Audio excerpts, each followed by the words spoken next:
Yes, please.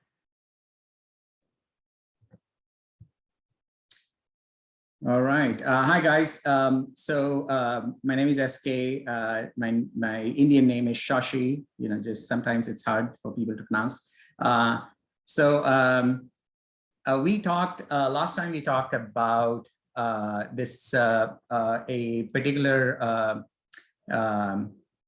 a set of verses called as Drig Drishya, and the English translation for that is Seer and Seen. So seer being me, and I'm looking at the screen right now, that is the scene. That particular thing has been expanded in this set of verses where it lets you want to kind of realize how we all are one. And that is the goal of the particular Vedanta philosophy here. So let me share my screen. Host disabled participants. Oh, I cannot share this. Pin. Yeah, let me make you a host or co-host. I made me co-host. Go ahead, SK. You can share it now. Oh, I see. Okay. Yeah. Okay. Okay. So there you go. All right, so if I do a full screen, do you guys still see this like this?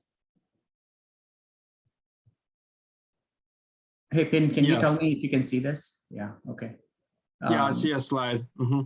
Oh, okay, great. All right. So you see the slide, and do you also see the video, the camera thing on the side, or no? Maybe not, right? So we do see participants on the right and the slides on the left. Okay, so, I can't quite see the chat box, but yeah, I'll switch between that and this if needed. Okay, so like I said, my name is Shashi Buttada. For any particular learning, you know, these are the three edicts that Vedanta tries to talk about. Vedanta, just to let everybody know what Vedanta is. Oh wow, why is this? Oh, this thing, is there a way for me to kind of like not have this thing on at the top here? Oh, this is weird. Oh, something just changed. It was in full screen mode. And then yeah, it is just full screen, but I want to get rid of this top bar, the zoom bar. Is there not a way to get rid of that? That is so weird. Which bar?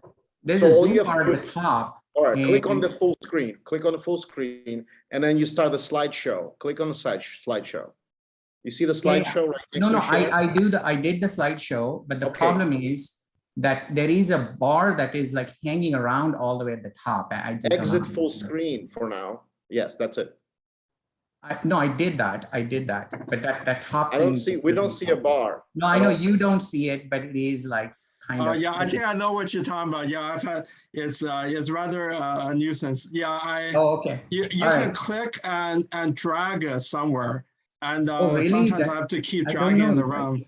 I don't know. Yeah, just drag it to the right, all the way to the right. That's it. No, it is like it's humongous. It's just crazy. Okay. Wow. All right. We'll just go through this. All right. So one is like, you know, whenever you're reading Vedanta, first of all, Vedas. Vedas are the scriptures that were written thousands of years ago, which are the foundation of all the Hinduism religion. And Hinduism religion kind of went through a lot of evolution with regards to, you know, how it was, focused on like 33 million deities, right? Gods and things like that. And then, you know, how the philosophy of the Hinduism kind of evolved. There was Buddhism along the way, right? And then Vedanta came by. What Vedanta is it's sort of like the finality of all the teachings that were kind of made part of the whole Vedas. You know, Vedas happen to be all very ritualistic, like, you know, you got to do this, you wake up in the morning, you do this and do that, and then God will send you to heaven, you know, those kind of things. But really there was a deeper meaning behind each of those practices. And that's what Vedanta tries to cover. Vedanta has about 108 or so so-called Upanishads. We covered one of the Upanishads last year, Katha Upanishad. And then there are these prakarans, they call them. These are introduction to Vedanta. So Drigadrishya is sort of like an introduction to Vedanta, but it still has quite a deeper meaning. So typically you read something, and then you should be able to kind of repeat it at least. Like, you might not understand it completely, but you should be able to repeat it, what was taught or what was talked about or what you read. And then you want to have an intellectual understanding, which means, you could have doubts and, questions, and you go deeper into it. And then you want to try to make it part of, how does it impact my life, right? So I think where we were last time, we kind of covered the initial section, and then we were going to the place where, there were some practices that they were going to talk about as to how can we internalize this particular observation. So, but because there's a lot of new audience here, I'm just going to kind of breeze through the first section just to bring everybody on the same page. But typically, these are the kind of questions on the left-hand side. We will see those questions along the way. Whoops. All right, so I'm not going to read through the scripture text here. This is the translation. You guys have the link. But idea here is that, we have the senses, our eyes are observing the objects out in the world. But our mind also can observe the eye observing something. But there is something else that can keep track of mental movements. And that is our awareness. That's what that initial thing it is trying to say. But, just to pick something here, all objects are perceived by the senses. The senses are in turn perceived by the mind, right? So you just kind of keep going deeper inside. The mind in turn is movement that unfolds in awareness, right? We all are aware. And our awareness is absolutely necessary to experience the object. Awareness is not perceived by any other structure, right? Awareness by itself is a sort of a single thing. That's it. Everything stops at that point. You don't need any other thing to know about awareness. Awareness is kind of self, luminescence, sort of. It is its own perceiving. So if you look at this stuff, right, even if you just look at your eyes and you look at the objects that it can see, so the eye is the seer, and the seen are many different things, right? So seer and seen are different, right? So these are the fundamentals of today what we're going to talk about, right? The philosophy here. There is a separation between the seer and the seen. Seen are different. Seer is always one, right? If you look at our eye, it's a one unity of a thing that can see many things, right? The objects that you're seeing can be changing, like whatever the scene out there is changing, but your eye stays constant. It doesn't impact your eye per se, right? So those are the three fundamental things about seer and seen. Seer will never become the seen, right? We cannot see, our eye cannot see itself, but the eye can see something else. And that same thing can be applied now to the mind, right? Let's say your eye is hurting.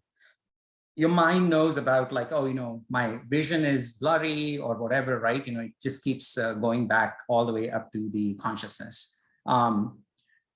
So one of the very fundamental thing about Vedanta, or the specific philosophy that we are talking about here, is Advaita, or non-dualism, is that objects that keep changing are considered to be not real. So everything that we see, our bodies keep changing, outside world is changing, things are changing. Hence, they are not real. They are false objects. They are not the reality, the truth. The only thing that we can honestly say that we know for truth, this is available for us, is our awareness. That's it, right? So but there is a tendency, the monkey on the side is trying to show, he is trying to grab something from that pot, and his hand is holding something in there. and he is not letting it go. And so we will see how that kind of is the reason for life sufferings. And at least that's what Advaita believes. Now, we are supposed to be that awareness, right? That infinitude, but we don't feel that. Why is that? We still feel like, this is me, my body, my mind, that is me.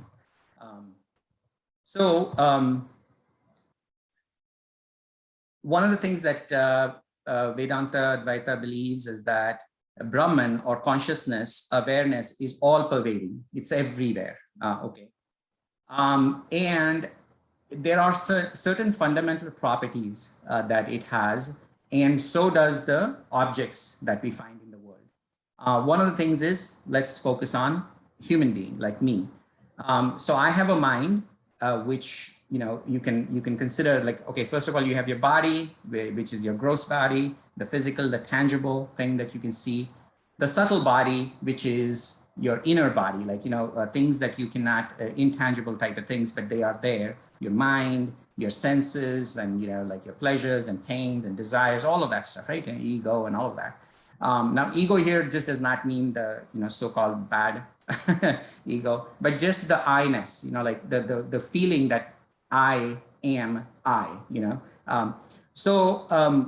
When such an object, the subtle body, such an object comes into this Brahman, or the consciousness or awareness that is all pervading, it has an ability to borrow some of that consciousness and kind of spread through our system. That's why we kind of feel conscious all the way up to the tips of our fingers. Our eyes can see, and that kind of gives us the sense of vitality for our body. And that's what the belief is. And then, so here, when we say, what is me, right?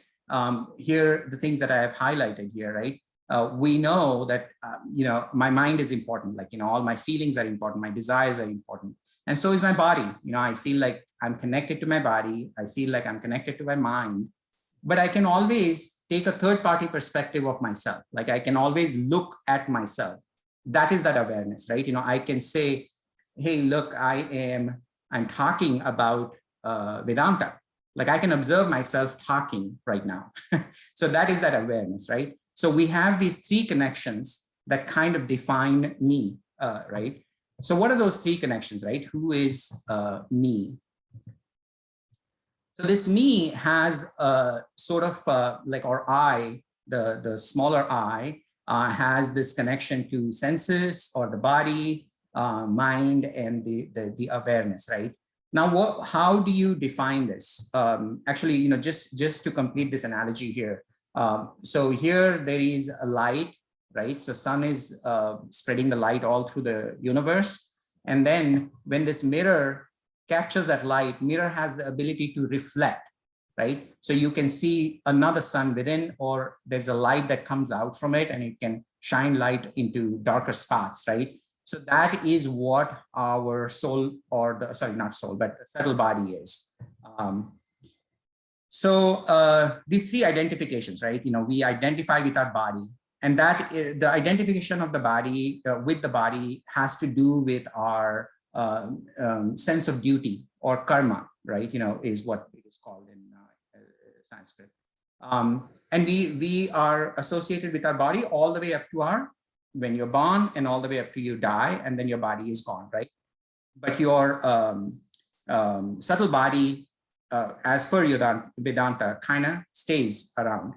But again, as we are living, there is this connection to body. There's also connection to ego, or, ego is kind of like, all of our senses, which kind of gives me a sense of control, right? And that is what we call as the reflected consciousness, or the borrowed consciousness, or reflected awareness. Now, one of the key things about this reflected consciousness is, if you notice, you are conscious during wakeful state, right? We are conscious right now.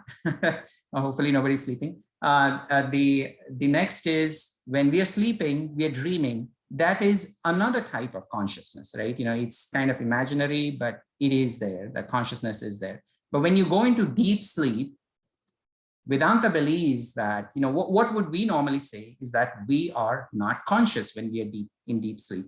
But what Vedanta believes is that the consciousness, you're aware of the sense of not sensing anything. So your mind has shut down, or your senses have shut down in that deep sleep.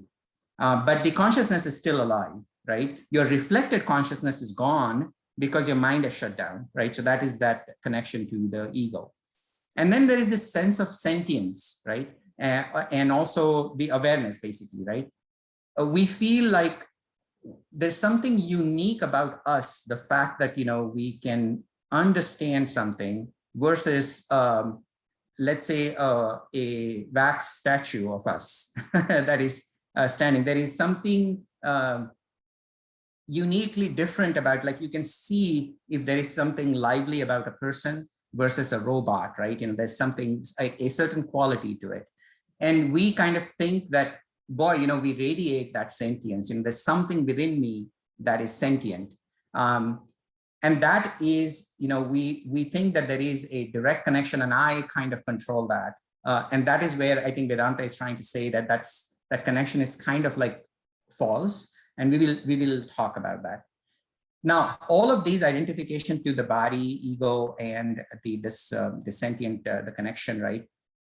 We need to understand really who am I, not the lower I. So I am not I, right? But witness of I, that's the key message. And I will not be free, the lowercase I will never be free. But I will be free from I, this sense of limitedness, limited I, that's what we are trying to say. So why can I see me? Like this question we should ask, right? Why can we take this third party view? Like, how can I watch myself being angry or being happy or, being desiring something or whatever, right? You can always step back and watch yourself, right? That is a very unique quality of a sentient being like us. Why does that happen? It is primarily because of the consciousness. That's what Vedanta believes. And I think we would also believe that. And science is yet to define what that is, right? That is the hard problem of science today, which is, what is this consciousness? And they're trying to develop AI and all of that stuff, right? But, they can only get to the physical aspect of the so-called what a sentient being does. But the sentience itself, I don't think they have been able to kind of get to the bottom of. One other thing about consciousness is it's unchanging. You remember that seer and seen thing? So because consciousness is at the most fundamental level of watching everything, it is always unchanging. Now, you can contradict that saying, hey, listen, I'm sometimes conscious, sometimes I'm not that conscious. And sometimes I'm kind of feeling dull and I'm kind of feeling lazy and all of that stuff, right? That is your mind changing the reflected consciousness. The analogy here is that mirror, right? And that mirror, it might be dusty, it might be very super clean, when you feel really aware, or it might be, broken like that, right? And many times we tend to really associate with the image that we see in that mirror. And we think, the mind is trying to show you, oh, it's dusty, or it is not that good, and you're not feeling that good. So you kind of really closely associate with how the mind feels. And what Vedanta is trying to say is you're not that image. You are somebody who is standing on the other side of the mirror, watching inside. The mirror might be broken, but don't worry, your face is not broken. But we don't know that, right? So consciousness watches, illumines the changes, right? So it's as if, when the sun, the light is always there out there in the space, and we can see any object, which, all these objects do not have any built-in light, yet we see that because the light kind of reflects off of it. In the same way, we, being a conscious being, we can actually illumine the changes outside, and we can sense them. And one of the things that they say about this, our awareness, or the so-called uppercase self, is it has been living eternally. for eons. It doesn't die. It has been there forever. There is no rising or setting. It's kind of like the sun. Even though we see the sun rise and sunset, our consciousness doesn't, we feel like, when we sleep, the consciousness goes away, and then when we wake up, the consciousness comes back, except that's not the case, right? Consciousness is always there. It is our mental states that change. So what is that change, right? We go from deep sleep to dream state, or vice versa, right? Wakeful state, dream state, keeps repeating. And then you're wakeful and you're sleeping and all of that stuff, right? The certain qualities about these different three states, and these three states are kind of very fundamental to Vedanta, right? So a lot of the philosophy is based around observing myself through these three states. So ego is asleep, is what they say. In the deep sleep, our mind is not there, our subtle body is not there. In the dream state, what is happening is whatever you have seen in the wakeful state, mind remembers that, there are impressions of that, and it is projecting you, a new world is being projected in your dream state, right? And you're observing that. And guess what? In your mind, literally all the characters that you see are you. So you are playing your mom's role or your brother's role or sister's role or friend or whatever, right? All these nightmares that you're seeing, it is all your mental projection of yourself. Now, so what they have done is, it's kind of like fractals, I don't know if people know about fractals. So there is this little thing you kind of multiply, and you extrapolate that to this larger scale of things, saying that, okay, now this, because we see this here, it must be so in this other state, which is what the wakeful state that they talk about. Here, what they're saying is consciousness is projecting itself, and that's what we see as the world, and we'll see more about that. But that is a fundamental thing that Vedanta is trying to make clear to us. So this is one day, right? The blue is one day, and that days go on, right? And you have your life and your birth and your death, right? And there are many such lives and deaths, is what Hinduism believes. The goal for us in this life is to get enlightenment, because you don't want to go through this cycle of life and death. That's the whole idea. Life and death, basically, life causes us a lot of pain, even though there is a pleasure, but the pleasure is short-living. But in enlightenment, you're going to feel that eternal existence, awareness, bliss, right? That's the point of that. You want to get to that state. So now the question arises in our mind is, well, am I this body or my mind, right? So in Hinduism, they believe we are a physical body, as we saw when we are born. Subtle body comes into physical body, and then when we die, the subtle body leaves the physical body until it gets another physical body. So that's the belief. Nobody knows, but that's what they think is happening. So subtle body has three I'm using vital here, but there's vitality part of it, but vital elements in it. Subtle body is our vitality that we feel in our senses. Our arms are moving, our legs are moving, and when we itch, whatever, it's like that. There's the senses, the vitality, the life force. And then we have the mind, right? We can remember things, and we can judge people. We have desires and all that stuff. We like something, we dislike something. And then we have intellect, right? So we can make some intelligent conversation, discussions about things. And that all of that is subtle body, right? Now, so that is yet another body that we have. But really, there is another body that we have, which is the true reality. That's the consciousness, right? So those are the three bodies that we are supposed to have. And we are that true reality. That's what they think, that like the physical body and the subtle body will keep changing, and that is not us. But why do I feel more than, no, actually, yeah, we covered that, right? So my body or mind. But then we also, like every so often, we do feel like there's something more to us than body and mind. So one of the examples that they give is the pot and sunshine, and how the pot of water reflects the sun. So the way to think about this is, I'm neither the pot nor the water, the body or the mind. So what is waking, sleeping like? There's sunrise and sunset, but sun is stationary, right? So that's that consciousness. And what is life and death? It's just the water changing parts. And what is spirituality? Spirituality is little sun searching for the real sun, rather than saying, look, I'm shining and I'm the brightest one and all of that stuff, which is what is an example of us in this world, right? Instead, we want to kind of get over us and try to look for what defines us and what defines this other person and everybody, right? That's the whole point of transcendence. So why does mind take over me? So the answer for this in Vedanta is this notion of Maya. Maya, the other word for Maya is also ignorance. One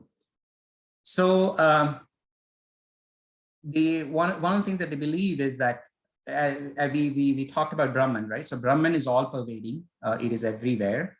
And there is an innate power of Maya that it has. And one of the things that, a couple of things it does is, it will project consciousness and basically bring items or like our mind and body, and gives it the consciousness. And then now suddenly the whole world is sort of projected in front of us. But then there is also this thing about Maya is that it has this veiling property, where the mind forgets its real face. You remember, again, go back to that mirror, you are watching in the mirror and there is a reflection in there. So mind tends to just forget what that real face is. And then it thinks it is the owner, sorry, not owner, but the knower. And then from there starts the experiencing of pain. You are now trying to get rid of the pain, and this starts the so-called life cycle. And then we are doing all kinds of things, rushing towards pleasure, running away from pain, and that is that samsara, right? And it can lead to many lives for us, according to Hinduism. As we do good karmas and bad karmas and all of that, right? It leads to our subtle bodies going through multiple lifetimes. So the ultimate goal of life, as we are studying Vedanta, is how to avoid this pain and pleasure, become free of I, know the I, recognize the consciousness, realize that that's what you are. And why do we do that? We will see why we do that, and know what's behind each experience, right? So every object that we are seeing, every food that we are eating, there is a certain kind of an experience of satisfaction and the bliss that you get out of it, right? So, but there is something that is experiencing that. So we saw how me and my mind is formed here, sort of, and then what is this universe outside, right? So again, going back to the pot example, the pot will say, oh, look, I'm generating the light. And who are these other pots, right? Suddenly, like it thinks that because the light is coming out of me, but boy, there's lights coming out of all those other things too. I thought it was just me. So that is the sense of me and the others, right? And that is where the universe comes about. The Brahman itself, the all-pervading consciousness itself, has these qualities, right? There is a notion of existence, means like, if you're looking at your phone or your laptop or whatever, right? It exists. And if you look at yourself, not only do you exist, but you also have consciousness, right? So there is this feeling of sentience. And there is also bliss. So we will talk about that, but those are the three qualities of Brahman. So gross matter, or tangible things that you see out in the world, they tend to borrow this property of existence from Brahman. That's how they come to being. Subtle matter, which is our mind, it tends to borrow not only existence, but also consciousness.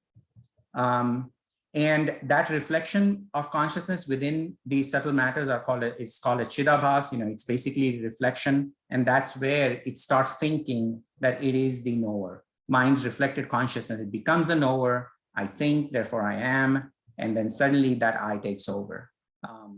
So there is now the reflected consciousness within us. So mind thinks it illumines the senses. It is illuminating me, my ability to understand Vedanta, or my ability to talk to you, your ability to understand what I'm saying. So it thinks that it is the owner of that. It is controlling the body. And then body becomes alive. And so now that is, despite the fact that you borrowed that from Brahman, but you think that you are that individual, separate being. And then we see the world. You're looking at the Zoom call, you're looking at the world, your windows, or house, or whatever, and that is separate from you. So suddenly, universe is born. In fact, Vedanta says, this is how God is born. So most religions, you have God out there. God is unreachable.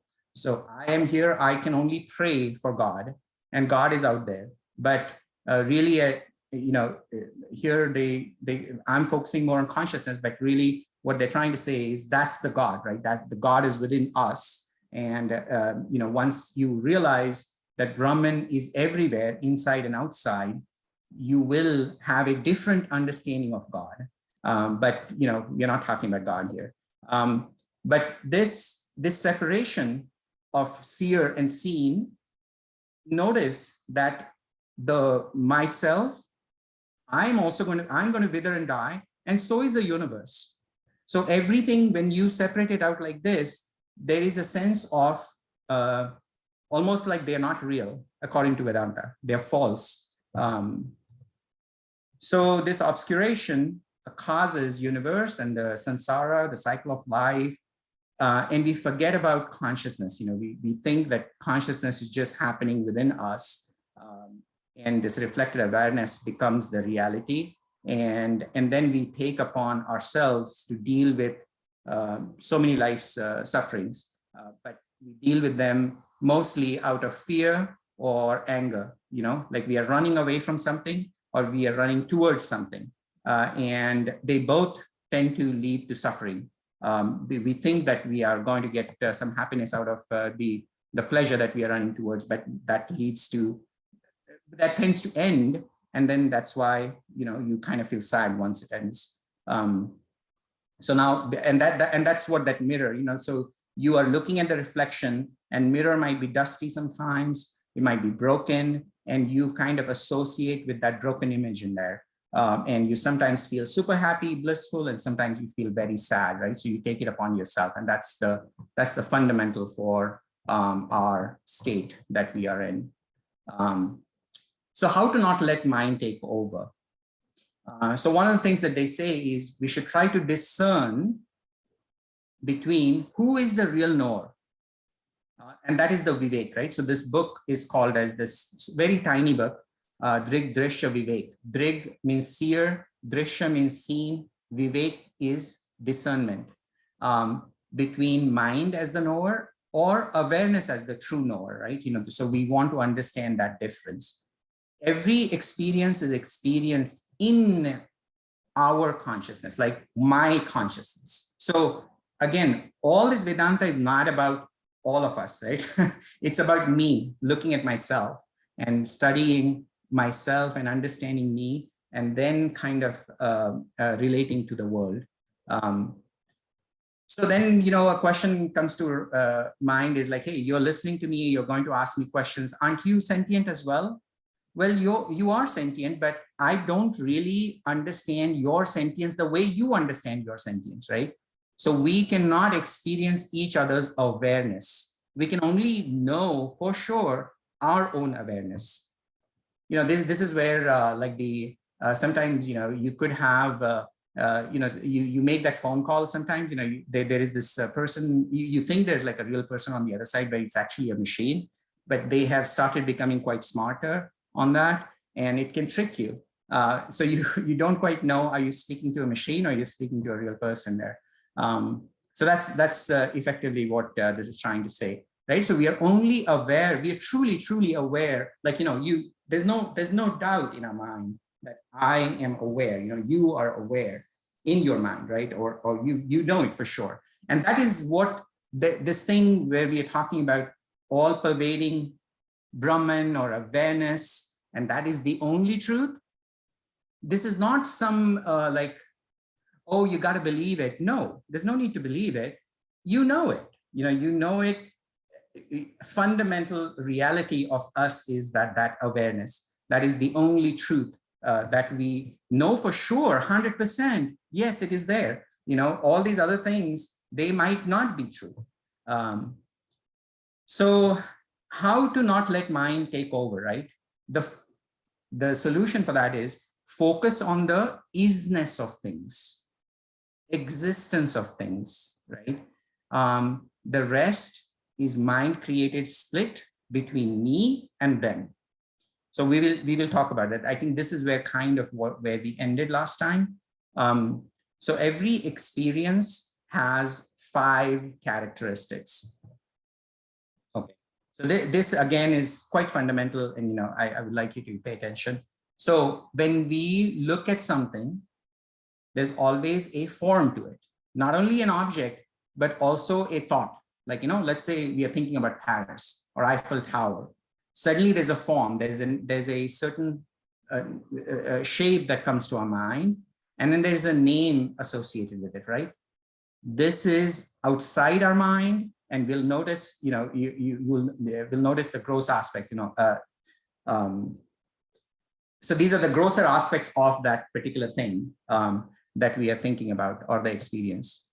And this is that veiling power of Maya, right? So this is where we need to kind of break away from that. There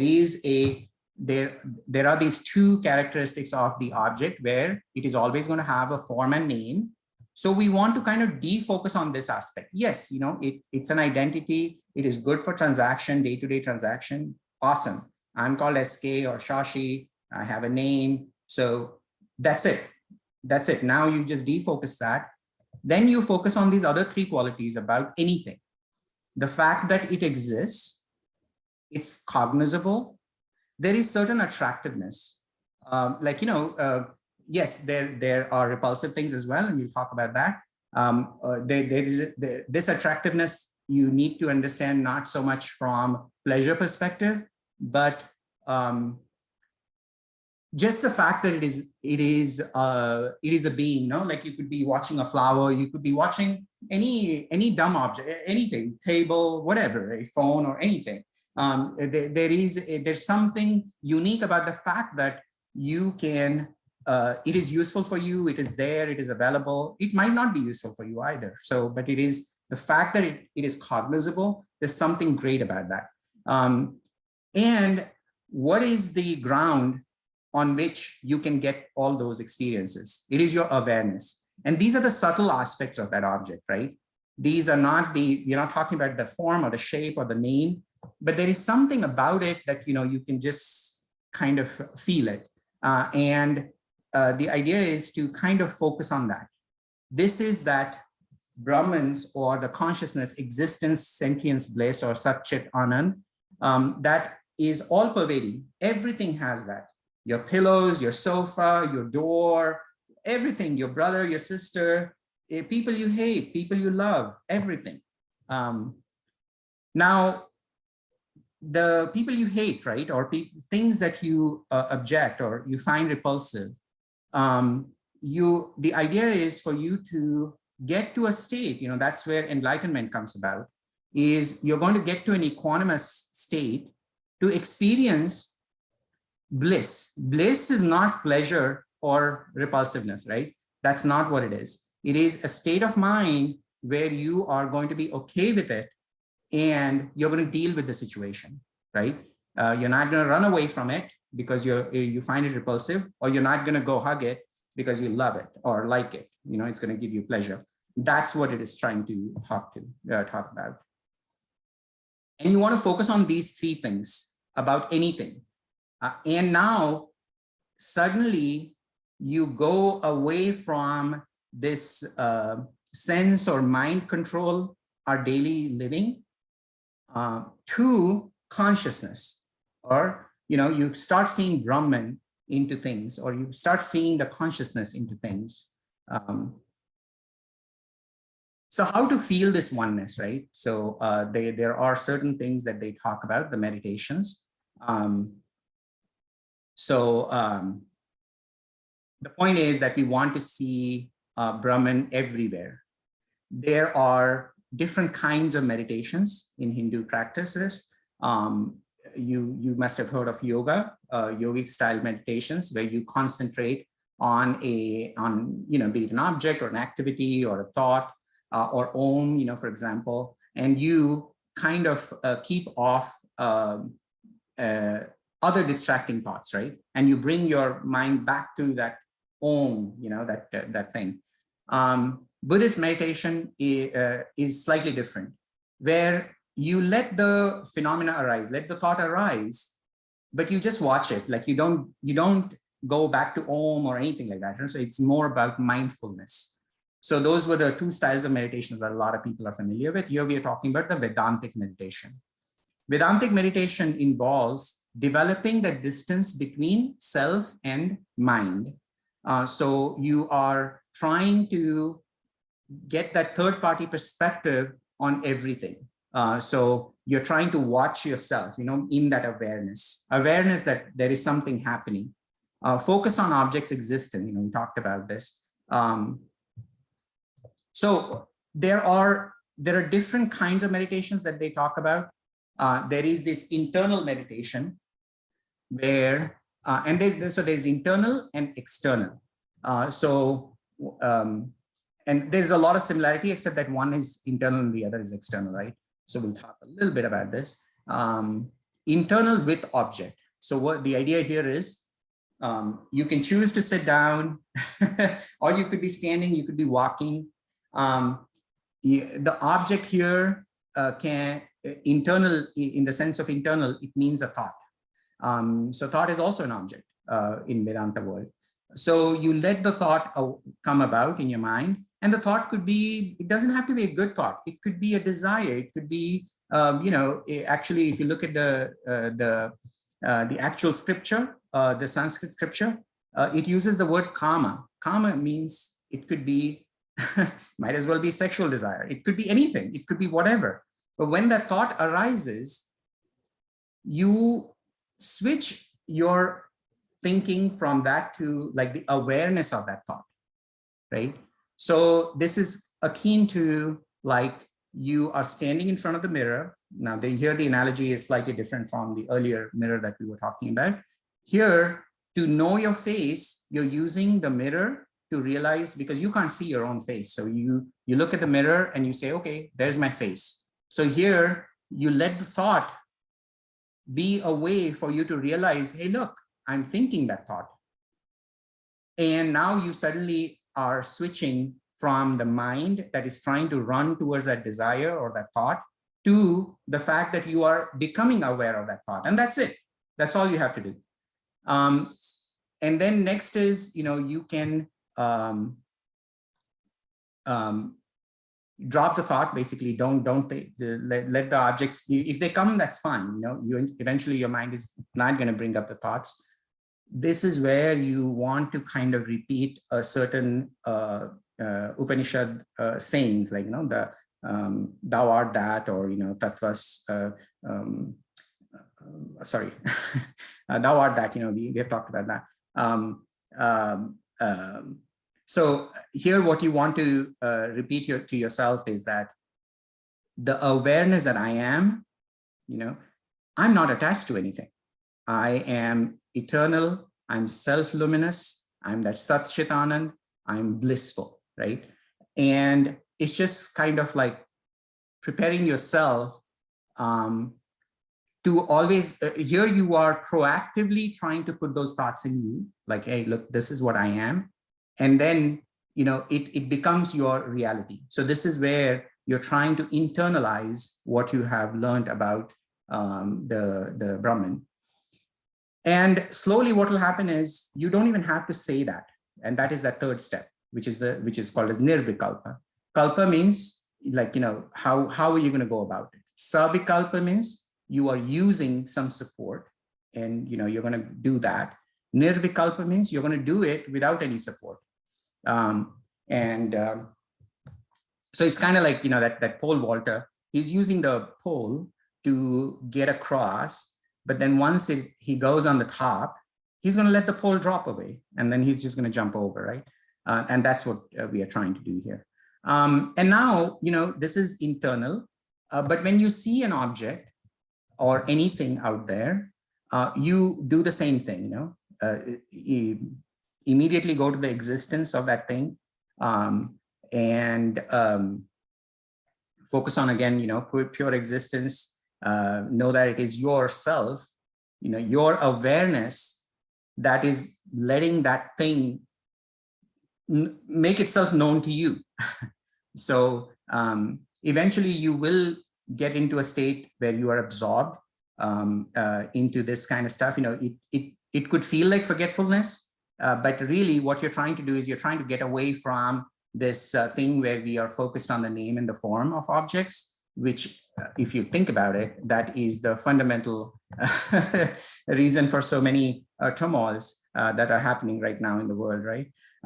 So if we were to get away from that, there might be some peace on this planet, or even, just forget about the planet, just in our day-to-day life. So that's the meditation piece, right? There's a lot more to it, but that's what I have on this slide. So I think now we can switch gears to kind of reading through this if you want, but this is where we kind of left off. If you guys have any questions or any points that you want to make.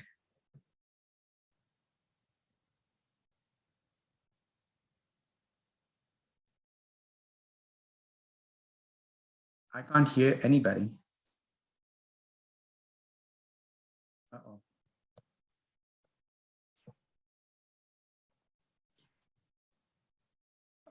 SK, I have a quick question. Mm-hmm.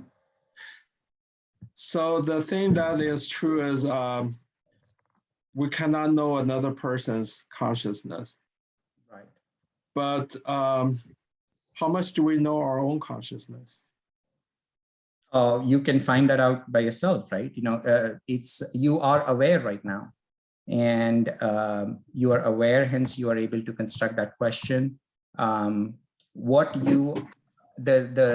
thing that you might be pointing to is we are driven by the so-called reflected consciousness within our mind, which tends to want to run towards pleasure or pain, or run away from suffering. But our deeper sense of awareness, we are not familiar with that, but we sort of have a reflected understanding of that, the reflection of it.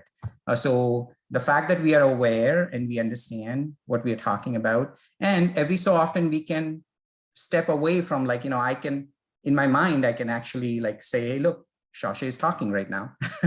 So you can do that too, right, yourself. So we are, and that particular fact is the only fact that is super true for you, right? Or for me, for all of us. And that's what it is trying to say. And it is building the whole philosophy at just any on that. moment. Yeah. At any moment, there's a lot of noise in our thoughts. There's a lot of random thoughts. Right. Where does that fall in this whole construct? Right. And so the random thoughts, that falls in the realm of mind. So if you remember that diagram of awareness, mind, and senses, and then the objects. So our mind sort of takes over everything. And then the thoughts are floating in the mind, and random thoughts are floating, and we can observe ourselves. Like, let's say you're getting angry at something, right? What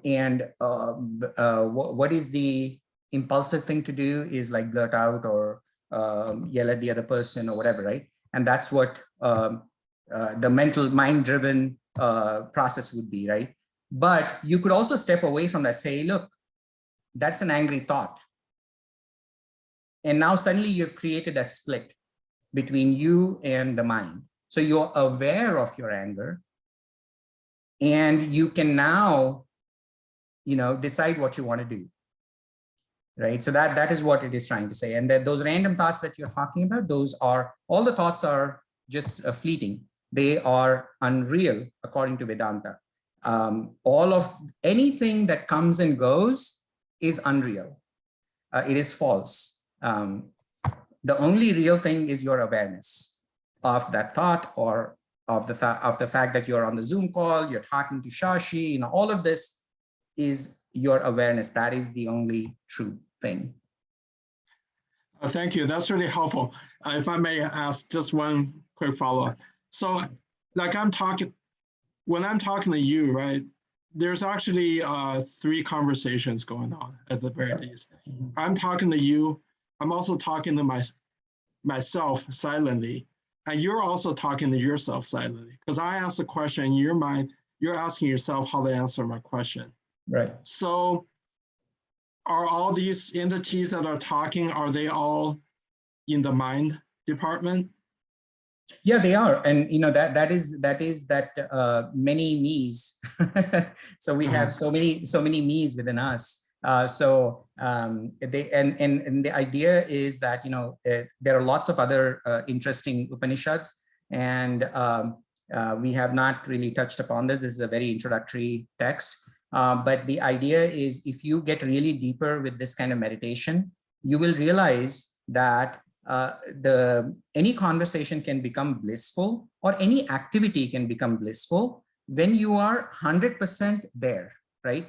So when you said there are 3 conversations going on, you will realize the most high quality time you would have ever experienced in your life is when you totally, whoever it is, maybe your lover, maybe your friend, or maybe whoever, your son, daughter, and you are just there and letting them do the activity, right? And you have shut down your mind, and you're just aware of the bliss that you're feeling. And that is the whole idea of this exercise, is initially you just kind of proactively train your mind, but then you drop that training and let yourself be in that blissful state. So these 3 different conversations that you're talking about, eventually you want to get to a place where there is one conversation where you're actively listening. And, everybody is trying to achieve that. Buddha's meditation, mindfulness is about that. A lot of these religious spiritual practices tend to want to do that, right? Yeah. Thank you very much. Really helpful. I see a lot of hands up. Okay. I think seems like Madeline is on the top of the list, and then Karen. Sure. Yeah, Madeline or Karen, do you want to go? You're muted. Yeah, I think they all seem to be muted. Yeah. Oh, did we somehow mute all? Let me see if I can.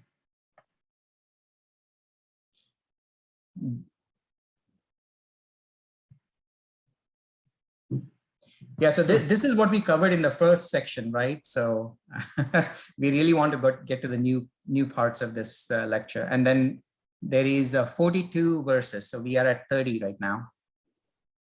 I think Madeline's unmuted now, as far as I can see. Yeah, I'm unmuted. Yes, so I'm looking forward to getting to the second part. Yeah.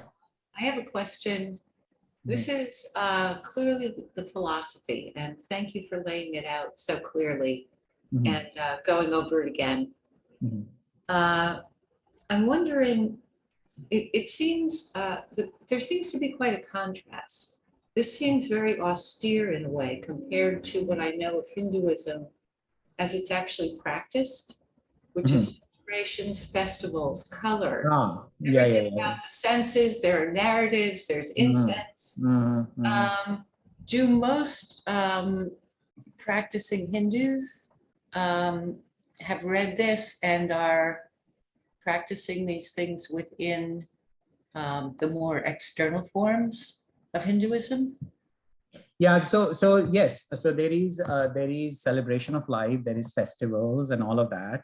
But all of those festivals really, you know, like if you go back to the fantasy stories in Puranas and you know, mythologies and all of that stuff, there is a deeper level of understanding for that. So when Hinduism started out, so there were two classes, right? You know, there were four classes, but really, if you think about it, there were two classes. One who understood the scriptures, how to read it, and then there were the masses, right? You know, there were the kings who didn't quite read the scriptures, but they would follow, they had more power. And then there were the other common people who basically couldn't read and they didn't have much power. So, so they were given these rituals and rites. The idea was that, okay, you follow this and you will go to heaven, right? So there was that promise. There was also like, hey, don't be afraid of death. You're going to come back. And, you know, if you have some trouble in life, maybe it's your past karma, or if you had some good thing happening to you, oh, you must have done some good deed in the past, or it's God's grace, you know. So the idea with all of these other things was to get you to a state where you're not afraid of death, and you are kind of a productive human being, you know, where there is a way to look at it where, you know, you could say, oh, you know, it's sort of like enforced labor, if you think about it, where, you know, this person shall always do this. But there is a quality to it where, you know, you do the work because, you know, you have some productive sense of productivity at the end of the day, but really that's not your life. You know, you want to come back, you understand that your life is about spirituality. And that if you think about all of our rituals, all of our festivals, there is an element of God. Now, what has happened is people have stopped at that. And what Buddha did was, Buddha said, this is wrong. So he kind of got out of it and he said, I got to do something else. And he came out with his own Buddhism, which is based on Hinduism, but he kind of ran away from this whole rituals and festivals and all of that stuff. Now it is a different issue that, you know, even in Buddhism, there is all these rituals and things like that, but that's a separate thing. But anyway, so there was this. And then after that, what happened was Shankaracharya, who created Vedanta, not created, sorry, he's the one who kind of flourished it. So he basically said, okay, Buddha, you've gone, you've done this. And, you know, it kind of caused a bit of a chaos in the country, if you think about it. So people were running away from temple. And common man really did not have a sense of like belonging or a root or whatever, right? At least the prayers, daily prayers were good. To understand Buddhism, you really needed somebody to be an intellectual, and not everybody was or is. So what Shankaracharya does is, he basically takes all these Puranas and he says, look, all these things that you have been doing and what Buddha has done, there is more to this philosophy. So this is what you really, like when you pray to that sun god, or you pray, do this, you do this, there's something behind it. When it is said in a practice that if you pray, your desire will be fulfilled, the real way of understanding that is not that the desire will be fulfilled. You will pray to an extent where you realize that your desire is useless. So your desires fall off its own accord. So that's a new understanding. And there's another book that I want to cover here at some point in our series, where Shankaracharya basically takes all these yogas that are so popular out there, and how people are using that or abusing that primarily for body purposes or extending your life, or, you know, getting all. So those are all side effects, right? There is a fundamental purpose that is completely lost, and it has been lost for decades, centuries, or ages, or thousands of years, right? So anyway, so that, yeah, you're right. I mean, many people do not know about this, but there is so much in this philosophy that, you know, it can help a lot of things. So yeah. All right, next, Karen. Hi, yeah, hopefully you can hear me. Yeah. Yeah, I mean, I really do find this all fascinating, and I love the initial sort of progress where there's all these dualisms set up, or dualities between the I and the thing that the eye sees, and the mind and the I that the mind is aware of, and then the consciousness that is following the thoughts of the mind. Mm-hmm. I can see how you're sort of still pulling backwards and backwards to a unity, but it's precisely by setting up these dualisms and then asking the reader to side with the one that's more, sort of unified, the consciousness that's away from all these distinctions. But then how, I mean, can you review the motivation, I guess, for not then just leaving it as a dualism, right? That there's the consciousness and there's the world. Because I think in the supplemental reading, it says, like there's 4 ways to understand the relationship between object and consciousness. There's object is primarily basically all there is, and consciousness comes out of it. There's all this consciousness is primary, and matter comes from that, but they're still distinct. I guess both are fundamental, but they're not the same. And then the last one it says is there's only one non-dual reality, and that is the consciousness, which seems like, well, wouldn't it be something different from the consciousness if it's but anyway, so how do you go from those dualisms back to that unity, and what's the motivation for then going and saying all these things that were not really us? Yes. But but at the end they're also consciousness. You I think you are on the program. You are actually right on the money there. Okay. So what you're doing is you're basically identifying the first part of the lecture. The first part of the whole thing, it tries to set up this duality. The reason we want to set up the duality is, there is Brahman within. So our private world that only we are aware of, we can observe that, and there is that Brahman within. But then we also want to find that Brahman outside, right? It is all this external world that we see, which is, according to Vedanta, unreal, but that is also a projection of the same Brahman. So there is that oneness, right? So that is the non-duality. So you go from duality, first of all, you are separating. So there are so many layers for our lives, right? There are these external objects, there are these tangible hands and eyes, and, and then our mind, all these are blockers for us. And then, we realize, boy, we are not the eyes, we are not this voice, we are not this mind, but there's something that allows us to do all of this. That is a really, really important understanding. Once you get to that understanding, now we can talk about this other thing. Listen, that other Karen for me exists because I understand what she's saying. So it is as if my consciousness has somehow, allowed your existence. Not that you didn't exist before that, but there is something, there's a quality of similarity between us, or between all of us, the fact that we exist, the fact that we are sentient, all of that. So there is where that non-dualism comes about. Okay. Yeah. So Daniel. Thank you. Thanks for this introduction. Sure. I think I have some very basic questions, and I don't know how to approach it. Maybe to contrast it with other religions and how they approach it, or Western thinking, because I get a sense that in this outlook, it's almost like looking inward always and trying to become one with your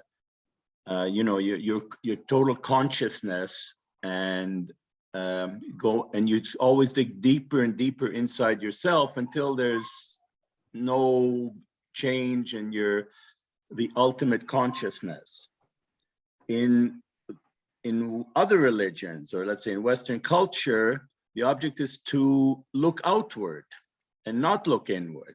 So let's say, half of psychotherapy in North America is people are so involved in themselves, and they get deeper and deeper depressed and looking inward, and it's not a good trip. Rather look outward. And they, you know, so a lot of religions say, look outward, help other people.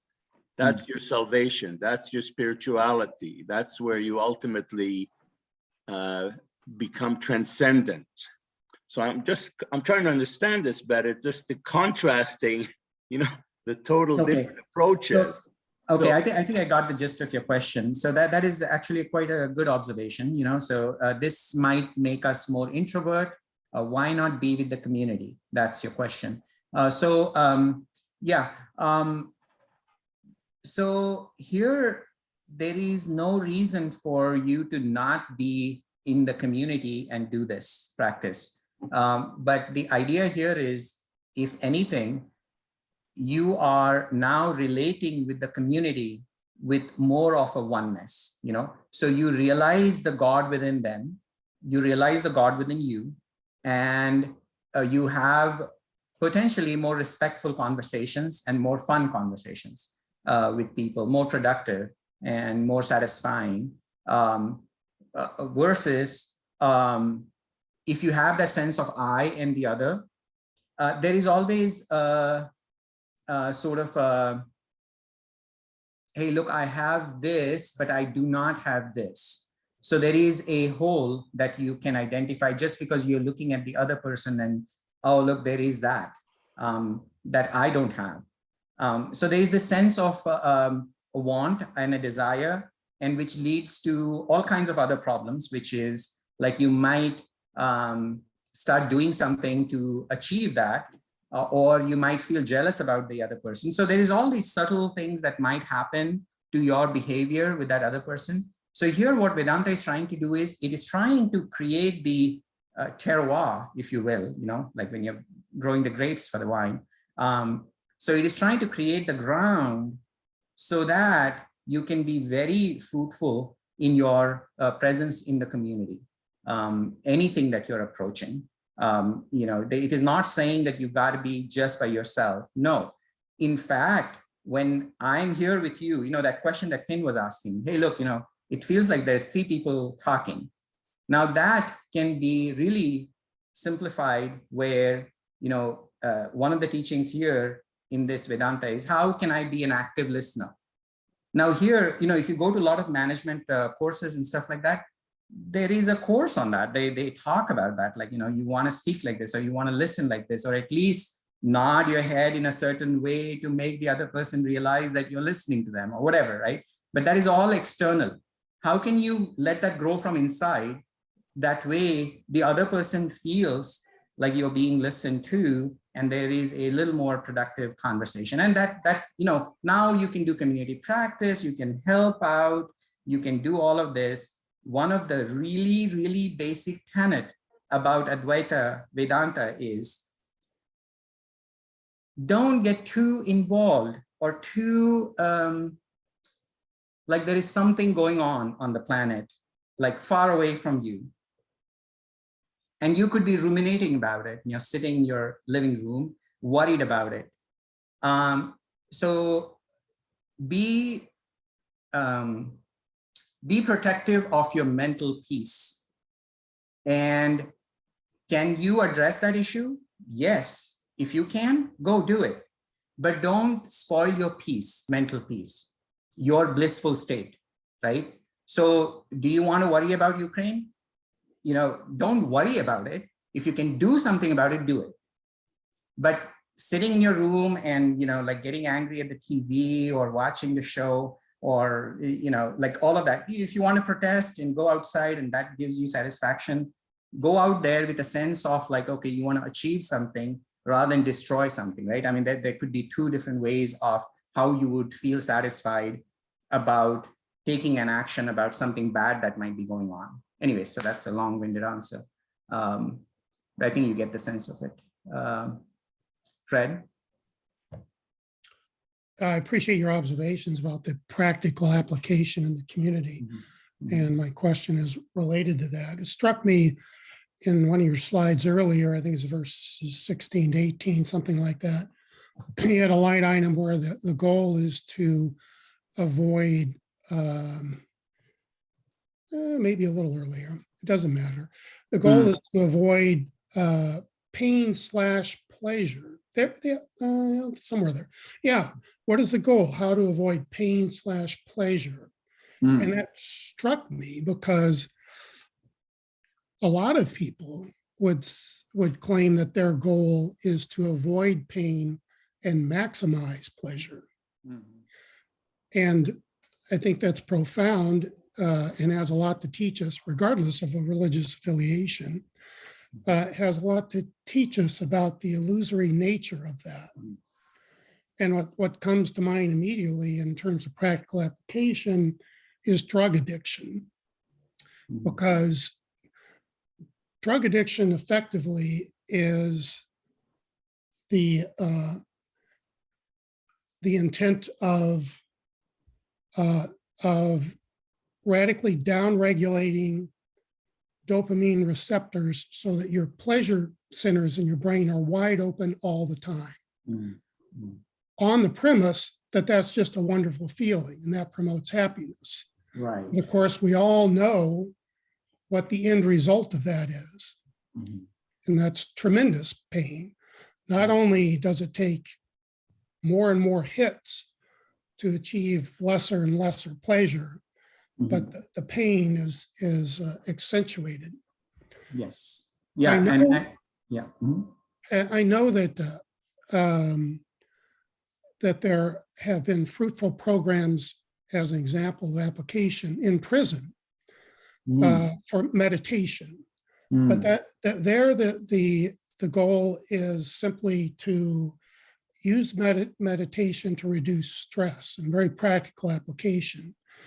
And what I wonder is the possibility of interrupting this illusion earlier, namely among juvenile delinquents who suffer from drug addiction, to achieve a recognition, maybe simply by dialogue, saying it, apparently your goal is to maximize pleasure.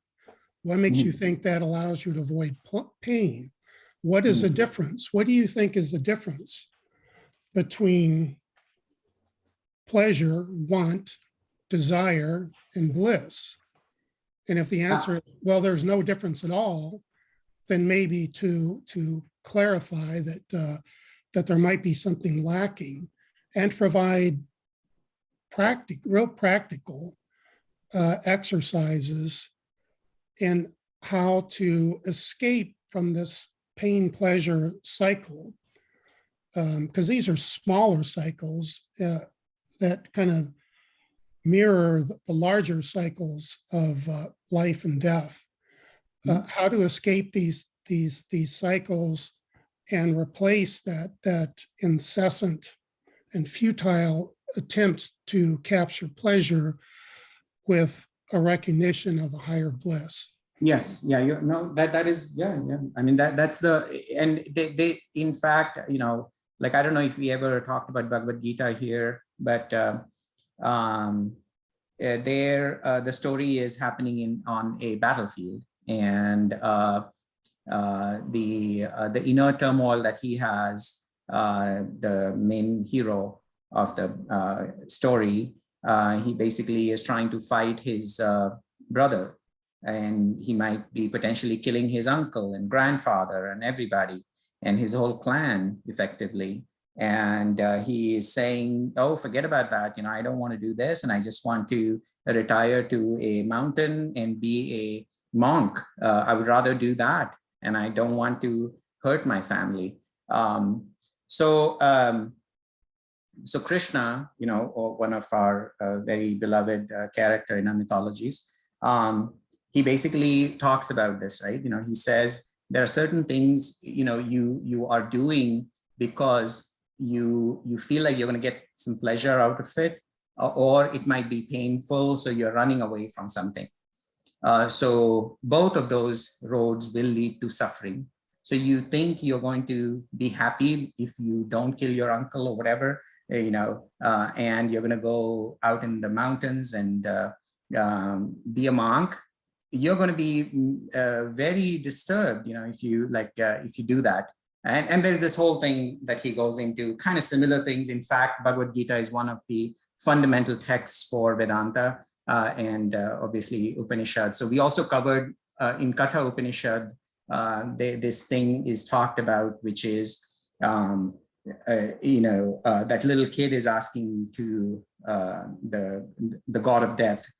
So there's this whole story. I mean, I don't want to go into that, but the idea is like, how do you want to transcend this sense of being angry at something or being fearful of something, right? So those are the two. Raga dvesha is what it is called, or you want to get something, desire for something or run away from something.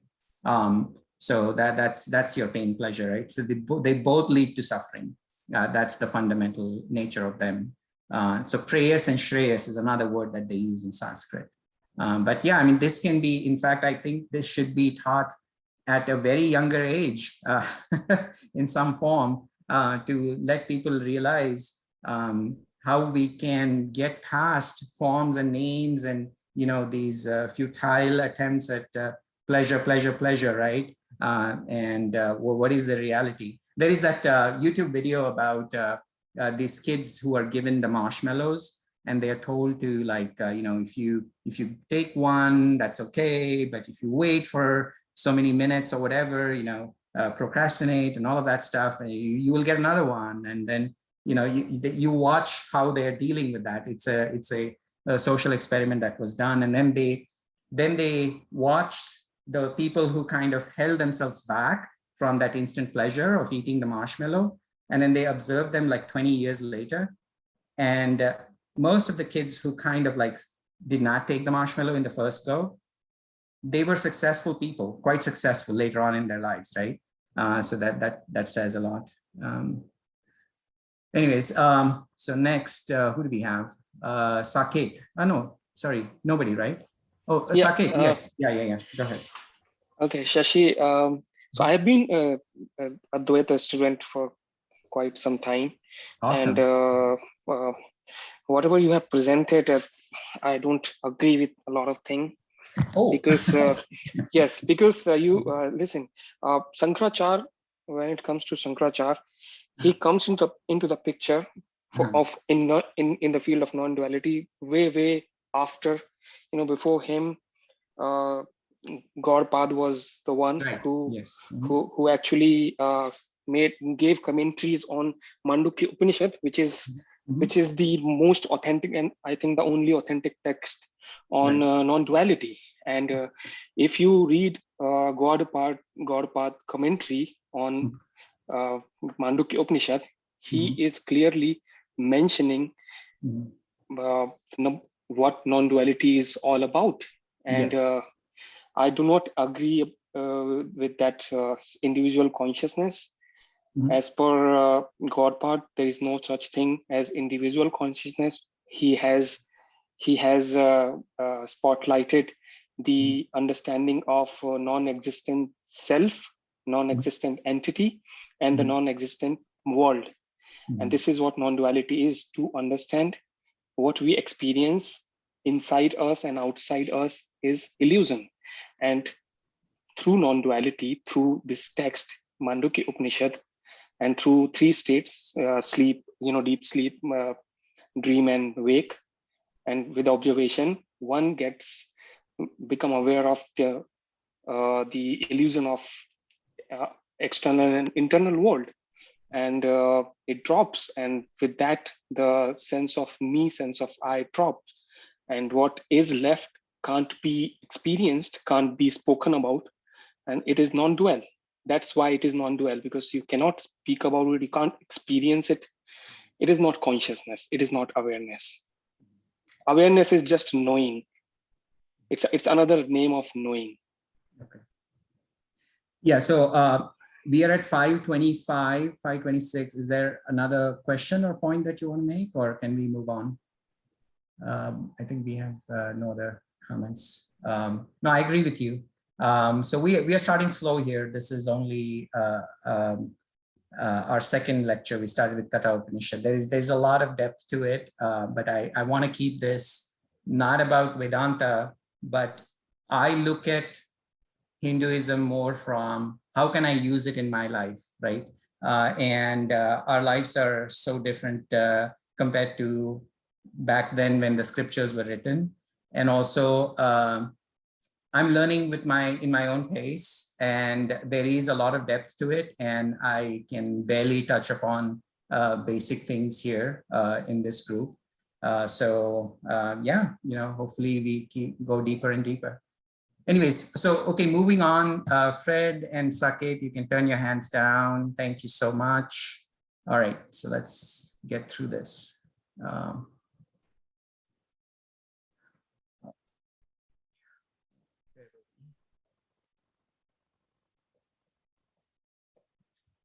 So let's, what's this? All right, so we finished the meditation piece, and so I'll just read this time because last time we were reading, somebody was reading. All external and internal objects are changing: world, body, senses, and mind. All changing objects appear and disappear in unchanging awareness, right? When the understanding of essential nature as unchanging awareness arises, identification with changing objects ceases, right? I mean, that's the goal. Through meditative inquiry, like we talked about earlier, all objects are realized to be expressions of, and therefore not separate from, unchanging awareness, where I took the example of Karen and me, and we're having a conversation, but there is something that connects us, and we want to see that connection everywhere, right? Even with a phone, with a laptop, with a dog, with human beings, everything. Constant abiding in this realization of the truth of oneness reveals that everything is only an expression of unchanging awareness. Constant abiding as awareness dissolves all misperceptions, right? So there is a perception which is derived from the form and the names, that is that Maya's veiling. So we want to practice, those meditation practices that allows us to kind of get to a state where we're almost forgetful, not forgetful in the sense that, we have some disease or something, but more like, you don't focus on the name and form. Then the heart opens, all doubts are resolved, right? Suffering ceases, and there is liberation from the notion of being a separate self. So majority of our pain comes from this notion of, me being separate from others. And we kind of covered that in our earlier one, right? Katha Upanishad. So what are the benefits of oneness, right? One may come to discernment. How can you get there, right? There is listening to lectures or reading about it or meditation that we talked about. But all of this has to be internalized, right? And, you got to keep practicing that. It doesn't have to be where you're sitting in a room and with a candle or a god or whatever. This you can do anywhere, like when we are talking with each other. Try to not make it into 3 conversations. Try to make it into 1 conversation. Or be there 100%, when you're talking to your husband, your wife, or brother, sister, whoever, right? And going out into an object, nature, all of that stuff where you are, those 3 meditative practices that we talked about, you can use it anywhere. That's the point. And you do this again and again, you are just going to be that way, right? 10,000 hours that Malcolm Gladwell kind of talks about.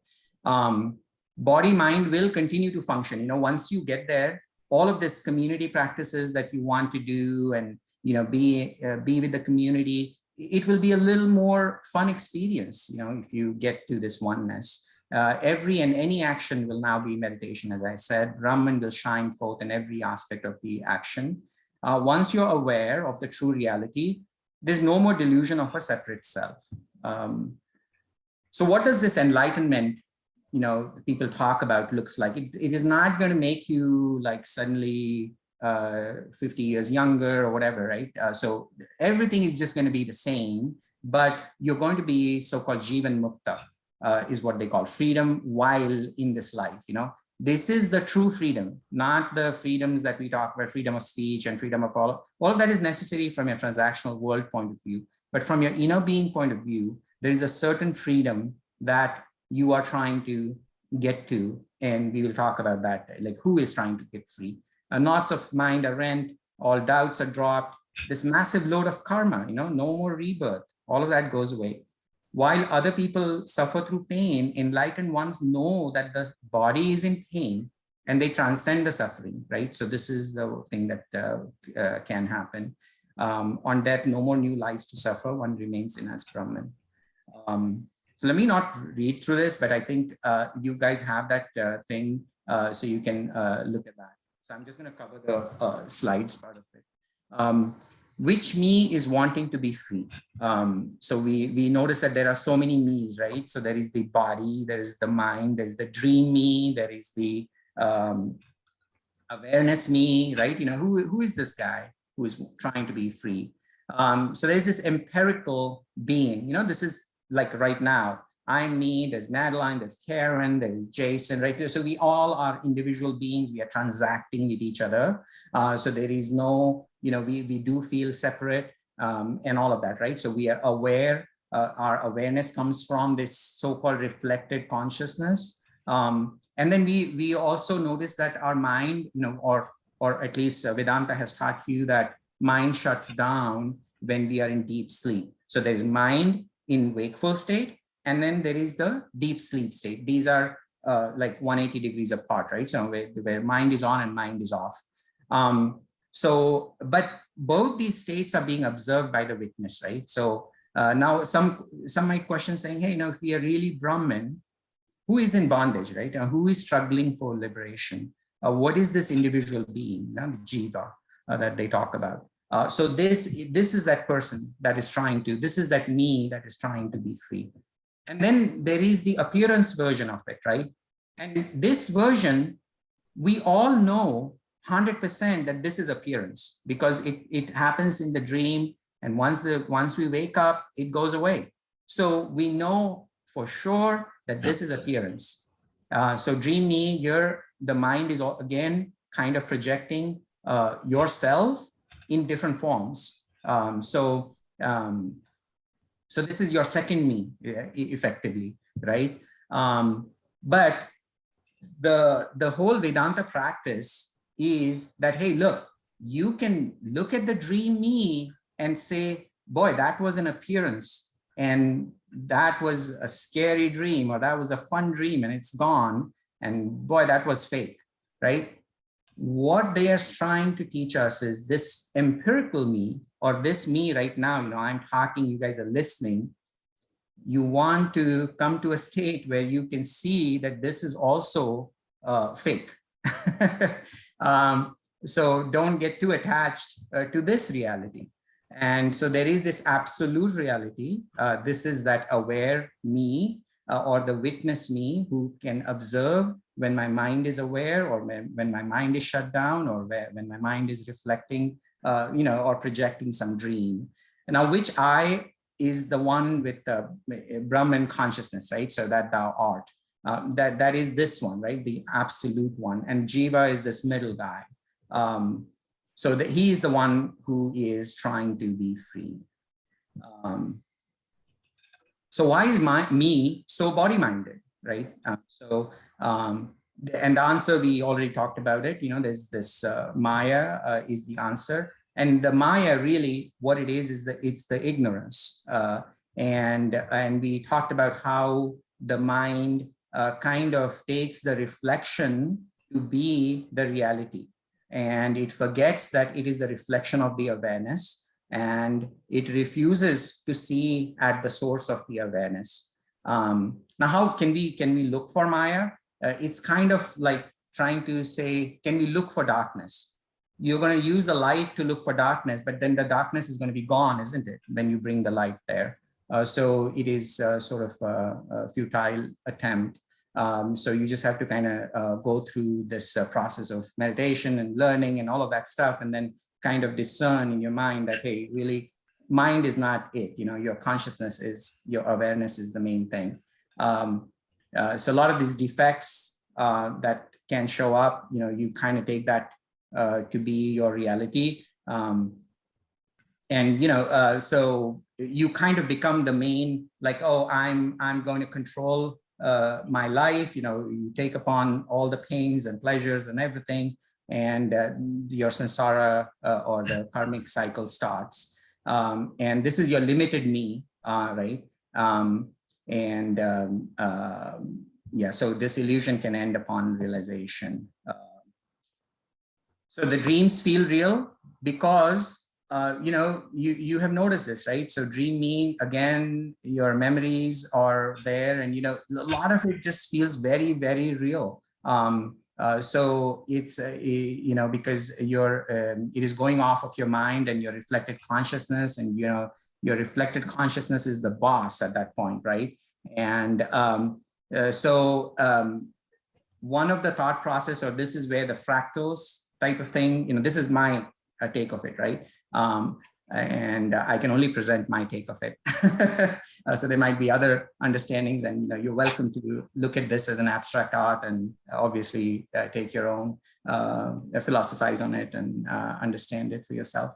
So the practical me understands that that dream me is illusory. And so the idea is how we can also look at that as a illusory self. I think this is kind of interesting. The qualities of water, such as wetness, fluidity, coldness, sweetness, wave, and foam, are inherent in water and are not separate from water except as conceptual names and forms. I mean, does that make sense? I mean, that is really, really like if you look at the ocean and there are waves, there is foam, and they all are basically water. That's what they're trying to say. And that's what consciousness is, right? So also being, consciousness, peace, and bliss, which are the natural characteristics of that awareness, appear to be inherent in the so-called separate selves that reside in the waking and dream states. From the relative standpoint, wetness, foam, waves, fluidity, coldness, and sweetness appear as separate qualities, right? You can say there's the foam, there's wave, and they can. It's as if we all are the waves, and we are just walking around as if we are independent things, right, of water. So too do I selves and objects appear to be separate qualities of awareness, right? But from the standpoint of awareness, there are no waking or dream selves that are separate from awareness. The characteristics of a separate self and a separate world are merely superimpositions upon undifferentiated awareness, right? It's unitary, it's everywhere. All differences like wetness, foam, wave, coldness, fluidity, and sweetness are non-separate characteristics of the underlying essence of water. The characteristics of water have no existence separate from the water from which they arise. All these characteristics appear and disappear in water. All characteristics of water are only aspects of their essential nature, which is water. So the guy who wrote these verses, right, Vidyaranya, he was an amazing person. Like he apparently was quite a politician, dignitary in the society, a very well-to-do person. But from knowledge perspective, he had very deeper knowledge of Vedanta. And he has written some amazing books, like there are some other things like Panchadashi, which at some point I would like to maybe have us read, and all of that stuff. So like this very short verses that he captures, it really captures the whole essence. Like if you don't know Vedanta, if you just read this, you kind of get a sense of what he's talking about. So who is this I that's aware of every me? Like there's so many me's, right? We read about the water, calm water, the wave, the foam, all are the same water, right? They only appear as separate entities. Yet how do we live? We are like that little wave has things to do. There are other bigger waves to compete with and other little waves to be scornful of, some waves to be friendly with, many waves to fight with, ultimately to go back into the ocean, right? So that's the that's the nature of all of this, but that's how we live. But we want to understand that we are that ocean. Why do I have so many me? But yes, we do have so many me's, but they are all in that the fundamental ground where all of this is happening is one, right? And that is what we need to remember, and that is what the meditation practices want us to do.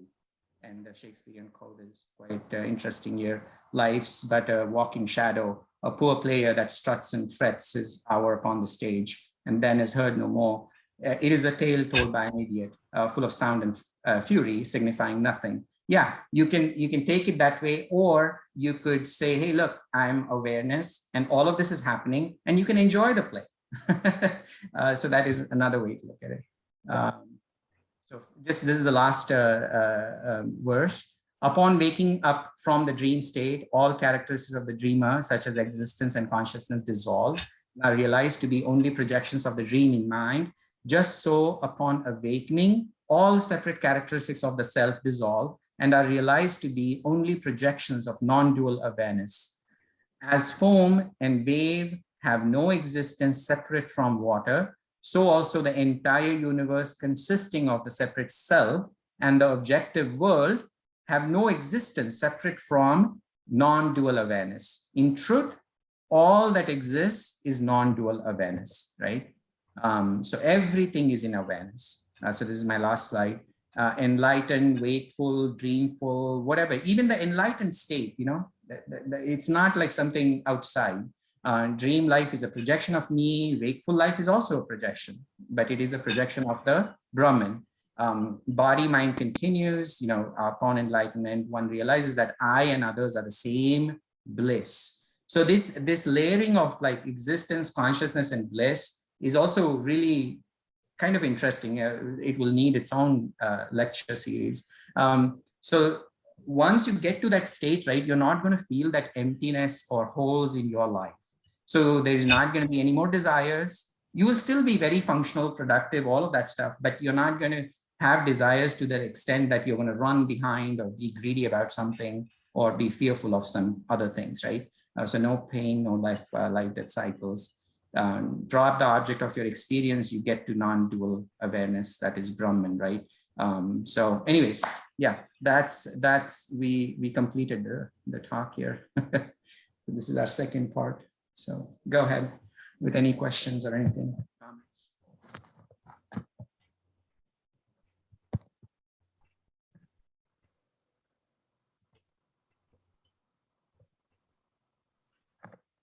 Yeah, Howard.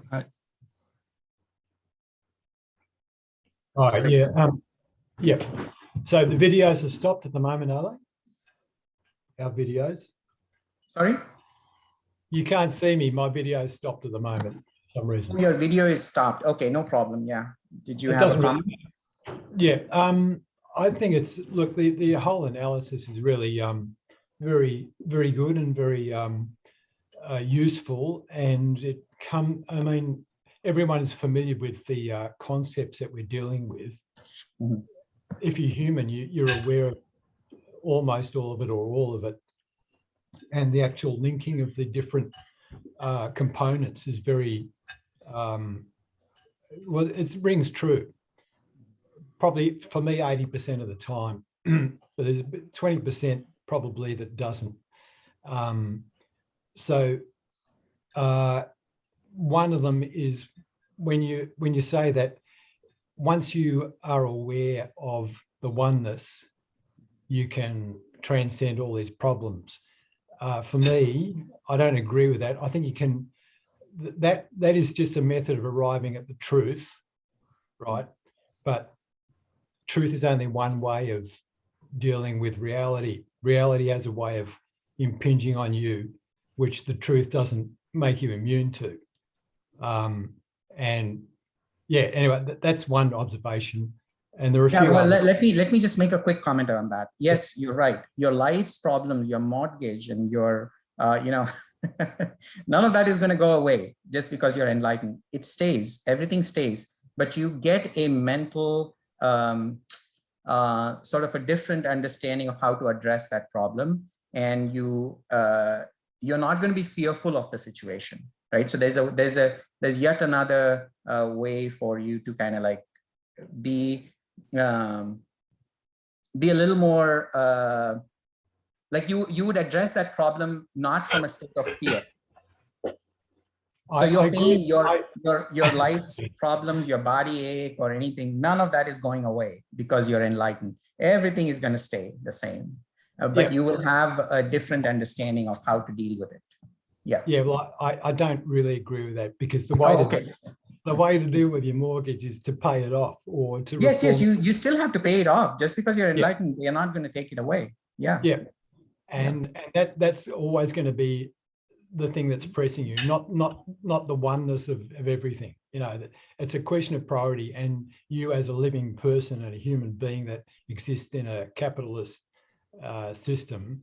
Yeah, so that is where you can exist in the capitalistic system, but you can also address your growth. Like you want to make more money, you can address that from the point of this oneness. This does not prevent you from making a lot of money. That's not it. This is very, very much in alignment with capitalism. Totally.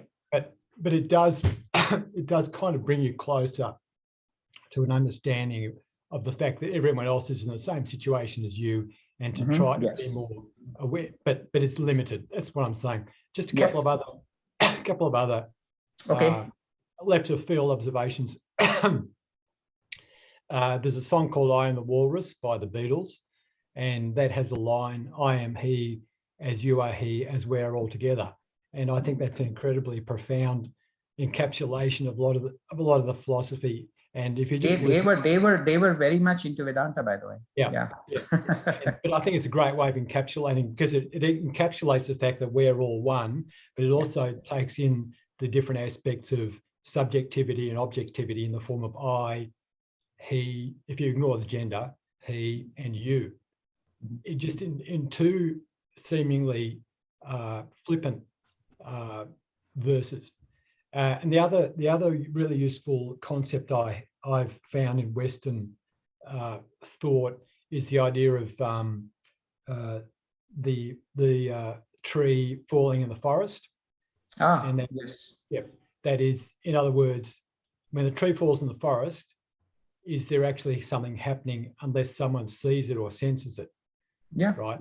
And so that actually allows people to understand the fact that we as humans are actually creating. We are actually creators, and that is kind of similar to the idea of Brahman, God within us. So we are the God in the absolute eternal sense, and that God is the thing that is in the human form is creating the notion of a tree.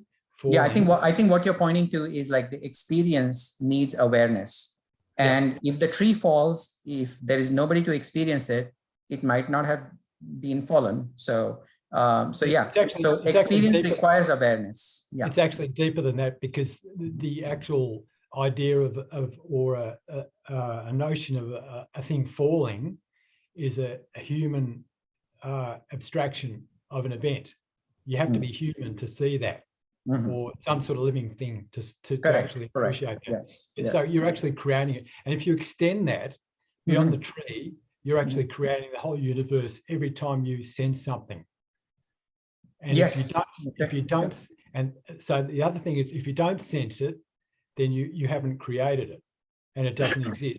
And the other thing is, for every person that senses something, there's another universe that's created. So in other words, we have multiple universes by the simple fact that we exist. Every person is a separate but interrelated universe with everyone else who has a separate universe. But the same goes for every living thing and possibly every inanimate thing. I'm not sure. Yep, you got it. You got it. So, all right. Next, Alina.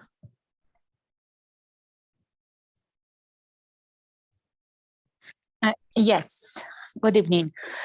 Hi. My question is, Shakti is the activating power energy. It's feminine, and it's similar to Chi. That's what I Googled out, and it just gives the rise of universe and the cosmos and everything that exists, physical. And there is also, so I'm just making sense of everything. There is Prakriti, which is nature, also in matter. So when are they together, or they're one, or are they different? And then, okay. yeah, what's their function separately? And then, and another thing is, it looks like the Shiva is masculine energy and it's destruction. So if you could just bring it together, I would appreciate it. Thank you. Well, okay, I'm going to try. My understanding is that, yes. So first of all, the creation of universe is happening in this I and others type of a dealing, right? And that happens sort of because of Maya, or the ignorance. But ignorance, the way we understand it, we have a negative connotation to it. But this cosmic ignorance that they are talking about, it kind of is creating the universe. You know, it kind of makes us feel like this limited me, and then there's this world outside, and then this whole karmic cycle starts. And as part of that, you know, now there is, so they say that, you know, if you really, really want to talk about the gods, I mean, Vedanta really doesn't talk much about Shiva or Brahma or Vishnu and all of that. Those were in Vedas, the pre-texts, the books that came before Vedanta. But Brahma, Vishnu, Mahesh, right? Or Shiva is Mahesh, right? So Brahma was given the task of creating the universe. So he creates the universe. So Vishnu is that relaxed, blissful being.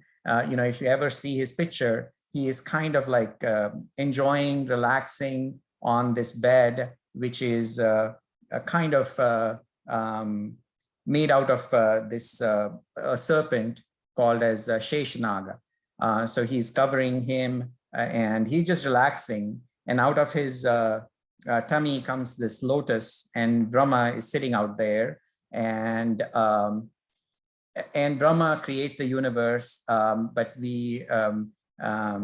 and obviously, you know, he takes help from Shakti and all of that stuff. And then Shiva is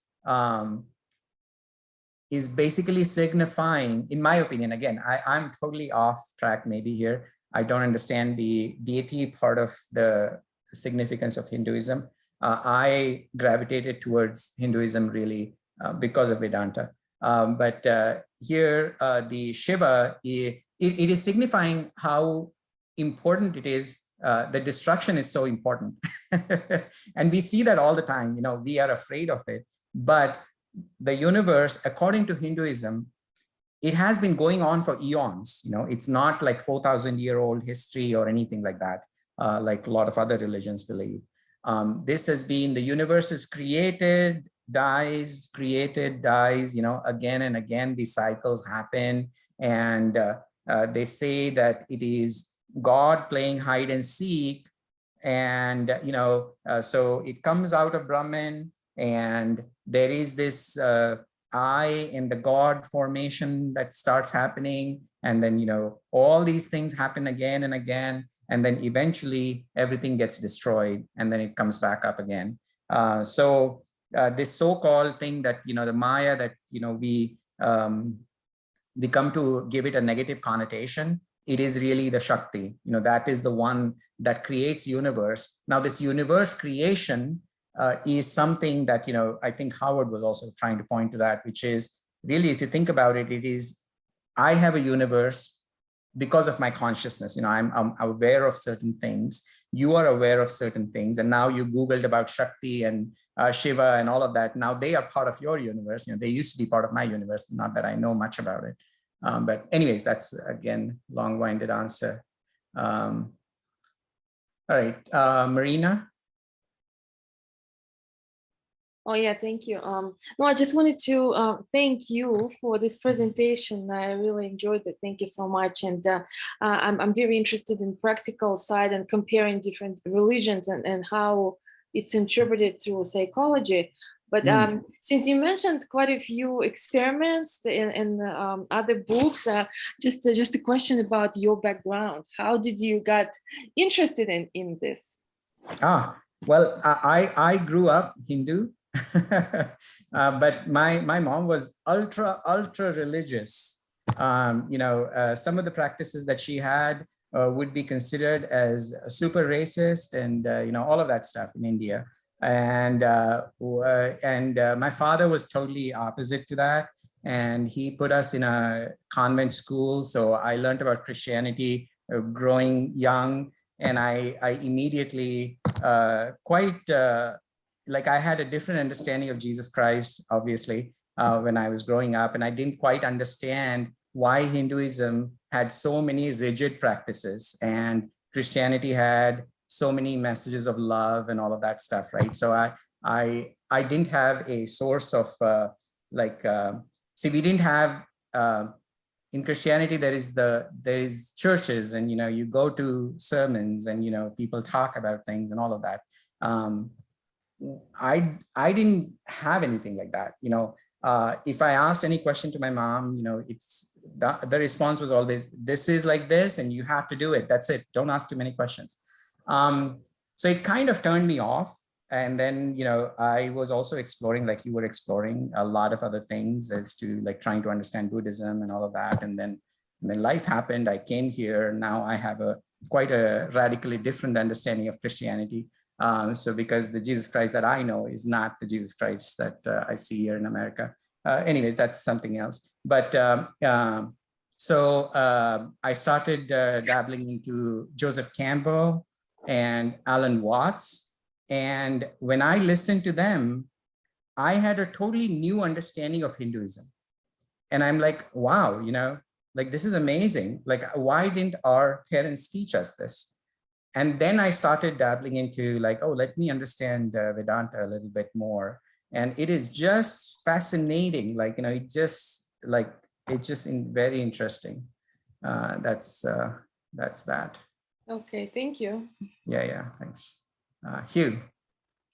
Yeah, one of the things that fascinates me about this group and everyone that's in it is that each person has a gem of information that can enlighten each and every one of us. And I feel like each of us takes our journey in different ways and through various experiences. Mm-hmm. But it all leads to the same quest. It reminds me, if you're in a body of water and you start to panic, then you end up drowning. Mm-hmm. But if you can just relax, you end up floating. And it's the same thing. We are so in this world. You were talking about world peace before, and it's just like we are so against each other. Yes. And we have missed the point of life and what life's meaning is about, because we are all flesh and blood walking through this earth, having an experience. And if we can just learn from one another, I think the world would be a better place. The most fundamental thing, which is existence, right? The mere fact that I can intelligently understand what you're saying, and you and I can relate with each other. That is so precious. Yeah. But we spend so much time on hatred and all of that. Yes, we spend so much time on racism and hatred. Yes. And it's so unproductive, and it fosters so much stress in our lives. And I feel like the awareness, the Brahman, the Shakti. It's in everything. It's in Christianity. It's in Hinduism. It's in Buddhism. It's in all the other religions that we're aware of. And so it's time for us to realize, I feel like groups like this, we may see this as a simple group, but this group to me is what I feel the future should be, is people coming together. It doesn't matter whether you're a Christian, a Rastafarian, a Hindu, to realize that we can all learn from each other. Yep. We can all gain from each other. And thanks to Jason and Pin to thanks to Jason and Pin. They're amazing. They're amazing. I agree with you that they have invested a lot of time and effort to bring about a change that I think is not just for this group, it's for the whole world. Yeah. So let's get to Alan quickly. Hi, Alan. Oh, hi. Yeah. Anyway, just listening in, I thought that dealing with some of these issues personally, it kind of reminds me of a Jungian approach that we have to confront our fears and deal with the dark side in our personality so that we can evolve. The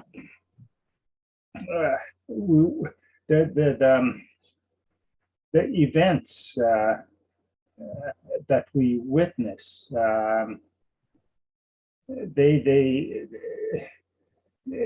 we witness them from our personal perspective.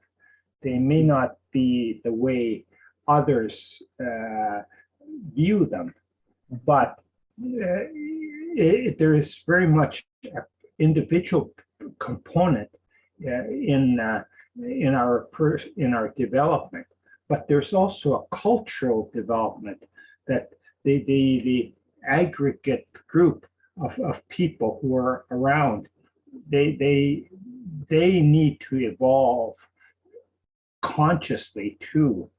And I think that's been something that's kind of built in our evolution, that our whole cultural group, our tribe, evolves as we individually become greater people. And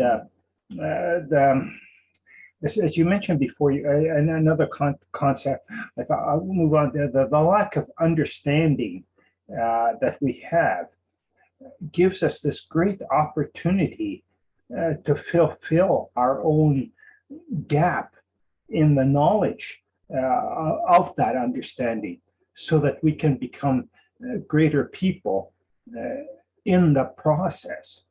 But it from an individual perspective, it is very important to understand the I within each one of us. But and understand that we all are the same. Our ground, we are on the same ground of the similar, not similar, but exactly the same awareness. So we appreciate that in each other. Yeah. But we have to understand other people's individuality too, to be able to fully appreciate and integrate this stuff, so that we individual comes from indivisible. Yes. So this indivisible, we think individual is this me versus you, but if you really think hard about it, if you really are going to be a true individual, you will feel that oneness with everybody, and that really makes you a strong individual, stronger individual. I agree. You have to be able to appreciate other people, but much more than just the people, but you have to appreciate their point of view, so that then you become integrated into that collective that becomes our tribe, and who we collectively build up over generations. But the problem I see is that we have developed a very strong institutionalized structure within our collective, which is very difficult to change. Because we have very strong people, or people who have contributed very strong thinking into the collective, and even it's very, very important that we work together to keep absolutely to keep the collective working, but we also have to be able to make that contribution and feel that we are contributing, and feel that we are all a part of this one collective. Yeah. So Jason and Pin, do you guys want to take over? Are you guys still here? Pin, you there? Jason? Oh yeah, I'm here. Yeah, I'm here. Yeah. Yeah, Thank we're you here. so much, We're here. Well, great discussion. It's a few minutes, 8 minutes after the hour. Yeah. And so I think maybe we wrap up with this. And thank you, Shashi, taking us Thank you so much. 2-hour journey to get more in touch with our consciousness. It's been wonderful. Thank you so much. Awesome. Well, thank you very much. Thank you so much, Shashi. I appreciate it. Enjoy, guys. Yeah. Great presentation. Thank you, Shashi. Yeah, thanks. Thank you. Okay, and next week on the Qin Dynasty. Yes. Okay.